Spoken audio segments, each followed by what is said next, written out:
Jelang pemilihan kepala desa serentak di Kota Prabomuli, Ketua DPRD Prabomuli menghimbau kepada seluruh calon kades untuk bertarung secara demokratis. Siapapun yang menang di Pilkades ini menurut Sutarno merupakan pilihan warga, sementara untuk yang kalah harus legowo. Sutarno sendiri menegaskan untuk para pendukung tidak melakukan tindakan anarkis selama Pilkades berlangsung. 7 desa akan mengadakan pesta demokrasi di tingkat desa. Kami menghimbau dari DPRD bertarunglah secara dalam artian demokratis, ya jangan sampai nanti ada anarkis.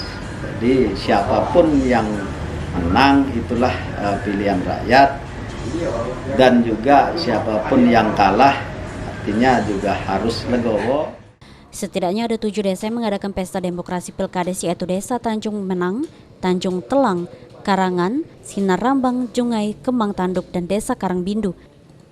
Sampai hari ini kondisi jelang Pilkades serentak masih aman, tidak ada gesekan antar warga. Rencananya 14 November 2021 Pilkades akan berlangsung dengan tetap menerapkan protokol kesehatan. Beni Firdaus, PAL TV.